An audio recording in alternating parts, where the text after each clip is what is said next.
Sen qishloqda nima qilib o'tiribsan sen? Kim bachasan? Qaysi qishloqdansan? Bo'ladigan qizcham yaqinda to'yimiz ajini. Sizni вообще nima ishsiz bo'laman-ki? Ha, to'y bo'lsa mayli, aytarsizlar to'yi. O'rmanglar, assalomu alaykum. Nima ish etib o'tiribsizlar?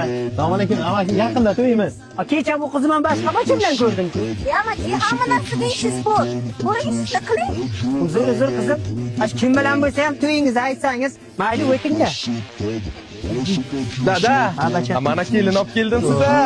Bitta duo qilib bering. Qani ilohi amin. Qadam yetdi, balo yetmasin, shu kelin borgan joyda toshlik qotsin. Kelsin. Bacham shu kelini kiyimlari tonish. Bitta yuzini ko'raylik. Yuzini ko'rmoqchisiz. Yuzing ochiqan. Aylanib o'zim tushibsiz-da. O'qigan duolarni hammasini qaytardim. Menga qarang qizim. Bu yigitchalar almashtirancha bir kiyim ham almashtirish kerak-da.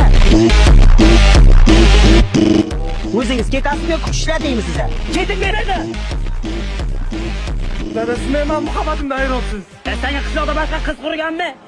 Men qarang, sizlar doim mana shunday qilasiz. Ko'rolmaslik ketasiz men muhabbatim. Men hozirgi yoshlarga hayronman. Dunyoda qiz kamayganmi yo bachalar lo'qlashib o'tiribmi? Sen uni tarixini bilmaysan, doktor, bergaki.